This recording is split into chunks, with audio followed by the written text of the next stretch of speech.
যেই ব্যক্তি একটা গুনাহ করতে পারত, সুযোগ ছিল, করলো না, এই গুনাহ থেকে নিজেকে হেফাজত করে নিয়ে আসতো জীবনে একবার, আল্লাহ পাক 10টা নেকের কাজ করার শক্তি তাকে দিয়ে দিবেন এবং তার ইবাদত বন্দিগিতে এত মজা স্বাদ আল্লাহ পাক দিবেন যে জীবনে এই স্বাদ সে কোনোদিনই পায় না। জোরে কোন সুবহানাল্লাহ।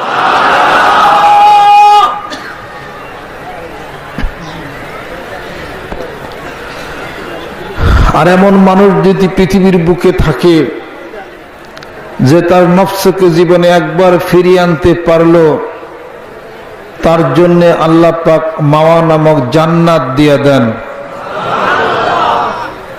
ইরশাদ হচ্ছে কোরআনুল কারীমের মধ্যে, ওয়ানাহান নাফসা আনিল হাওয়া ফাইন্নাল জান্নাতা হিয়াল